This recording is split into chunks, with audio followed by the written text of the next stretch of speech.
Seguimos con Todo y Pensini.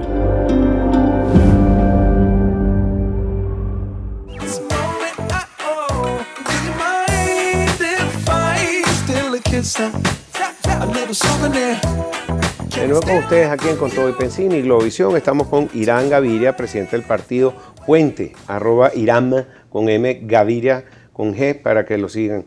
Y bueno, le hagan también cualquiera de estos comentarios. Quedamos pendientes de ese nuevo escenario que se podría manejar, postergación de elecciones. Pero el Consejo Nacional Electoral es un ente plastilina.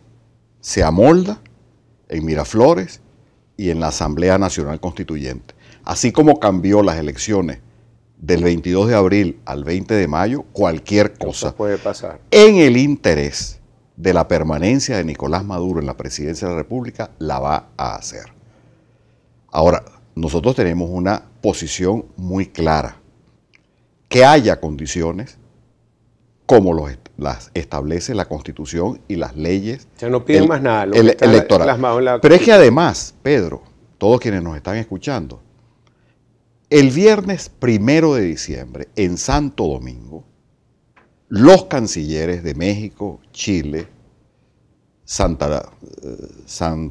Vicente, Nicaragua y Bolivia presentan un documento a la mesa de negociación con las condiciones que están en la Constitución. Un Consejo Nacional Electoral equilibrado, una fecha a final del año 2018, como siempre se ha hecho, de forma tal que el traspaso de poder previsto en la Constitución para el 10 de enero del 19 se haga con ese margen y no... Y le dé tiempo a la observación internacional también llegar. Una observación internacional calificada. ¿Por qué? Porque ahora se está pidiendo que venga un delegado, el secretario general de las Naciones Unidas, y no se trata de eso. No se trata de venir el domingo de las elecciones, ponerse un chaleco y dar una declaración de prensa. Se establecía también el tema de la habilitación, la legalización, que nunca ha debido haberse hecho, de partidos políticos, entre otros Puentes, repito, y de personalidades, los centros de votación, el carnet de la patria, los puntos rojos. El 1 de diciembre, ese documento se presenta, viernes 1 de diciembre. ¿Qué hace el oficialismo? Se viene a Caracas y niega ese documento 2 semanas después. Allí entra Rodríguez Zapatero, que ha sido un mediador del gobierno, no ha sido un mediador imparcial, y proponen esta nueva discusión que conlleva a este anuncio de elecciones. Entonces nosotros decimos, no, que se respete el documento que el 1 de diciembre presentaron los cancilleres escogidos de mutuo acuerdo entre el gobierno y la oposición, que se respete incluso la carta del cardenal Parolín del 1 de diciembre del 2016, que eran 4 puntos. Cronograma electoral. Cronograma electoral no es solo fecha de elecciones, es campaña electoral, observación internacional, árbitro imparcial, etc. Reconocimiento de la Asamblea Nacional, libertad de los presos políticos y ayuda humanitaria frente a esta catástrofe que estamos viviendo los venezolanos. Que esa debería estar por encima de cualquier cosa y no sujetarla a un proceso electoral. Así es. La agenda hoy en día en Venezuela debería ser, en lugar de una agenda electoral, una agenda social y económica. El hambre es el flagelo que nos está destruyendo. Ahí está la encuesta de Encovi, Pedro, del que hacen las universidades Católica, Andrés Bello, Simón Bolívar y Central. 87% de pobreza. 63% de nuestros compatriotas se salta al menos una comida al día. 60% de nuestros compatriotas se acuesta con hambre. Caramba. Y hay una diáspora de más de 3 millones de personas. Los jóvenes y los técnicos y los ciudadanos y los compatriotas que se van, el tema de los servicios públicos, la inseguridad personal, de eso deberíamos estar nosotros ocupándonos, empezando por el propio gobierno. El gobierno no tiene como agenda ni resolver los problemas de la población, ni la alternancia en el poder. Y esto es delicado, esto que estoy señalando, porque la Carta Magna dice que Venezuela tiene un régimen sociopolítico en el cual la justicia social, la separación de poderes y la alternancia en el poder son normas. Y ellos no tienen en su agenda política la alternancia en el poder. Y van a hacer todo lo que esté a su alcance en medio de esta, repito, crisis para mantenerse en el poder. Sí, pero fíjate que hay sanciones por un lado. Tú no mencionaste antes el Grupo de Río.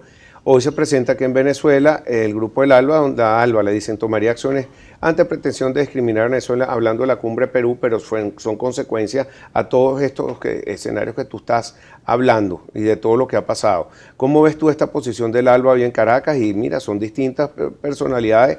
Presidente Evo Morales habló, Daniel Ortega, también Raúl Castro, rechazamos la exclusión del presidente Maduro en la octava cumbre de las Américas. O sea, ¿qué le queda capacidad de maniobra? Sí. Me refiero a eso de inmediato, pero antes terminar la idea inicial. Okay. Aun cuando en la agenda de quienes nos gobiernan no está la alternancia en el poder, lo está en la Constitución. Y nuestro deber como demócratas es defender la Constitución e ir a un proceso electoral limpio y transparente como está en la Carta Magna. Y esa es la lucha que tenemos los venezolanos hoy en día. Elecciones libres, transparentes y competitivas para que haya alternancia democrática en el poder. Sobre esta reunión del ALBA, bueno, los desaciertos del gobierno al interior y al exterior lo han aislado. En la última votación de la OEA del 23 de febrero de este año, 22-23 de febrero, en la cual el organismo interamericano le solicita al gobierno reevaluar la fecha de elecciones y el cronograma, votan con Venezuela 4 países. Bolivia, no vota Nicaragua, San Vicente, Surinam, Granada, no sé.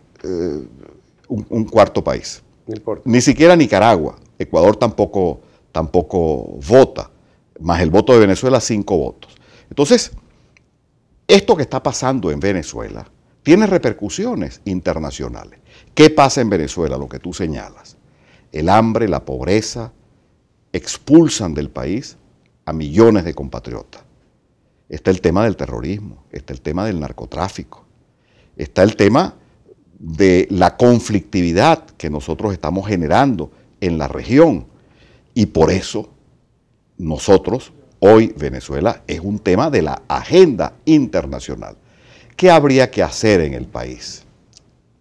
Primero, superar esta crisis que nos afecta a todos, particularmente a los más golpeados por la desigualdad social.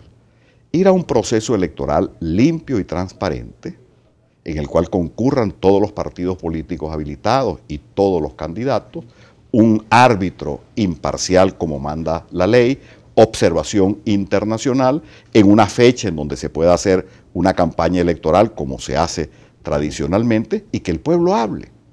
El documento de la Conferencia Episcopal de enero de este año es ese, que el pueblo hable, pero que hable libremente como lo establece la Carta Magna. Y un programa de reconstrucción nacional.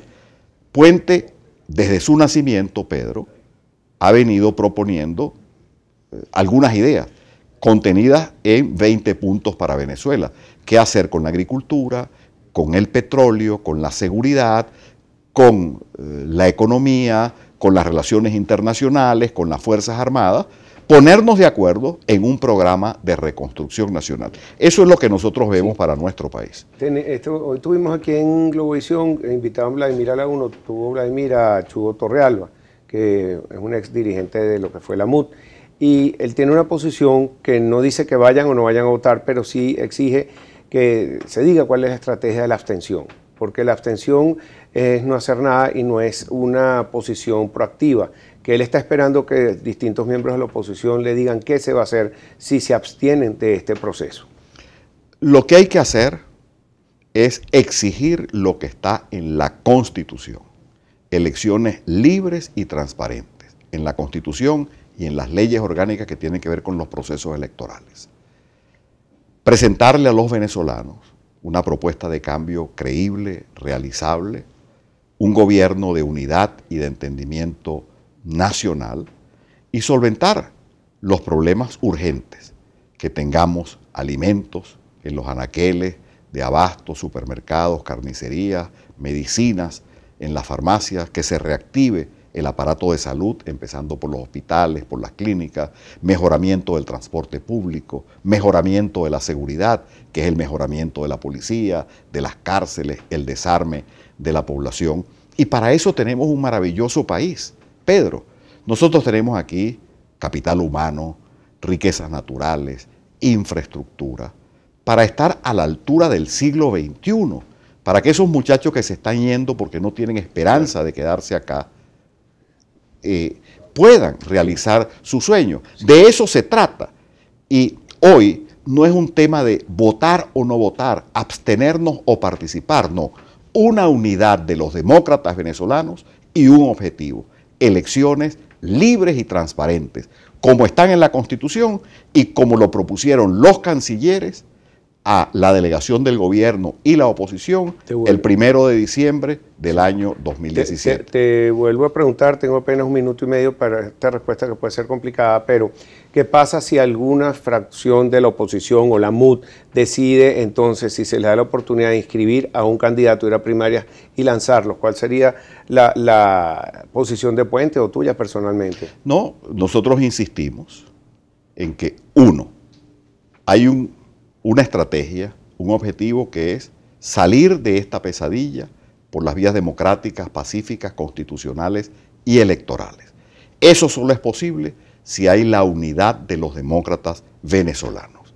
Si hay una individualidad política, una personalidad o un partido o varios partidos que quieren, aprovechando esta circunstancia, erigirse en representantes de la oposición, no les arriendo las ganancias, porque ha costado mucho, dentro y fuera del país, levantar este movimiento que exige un país distinto y que ese país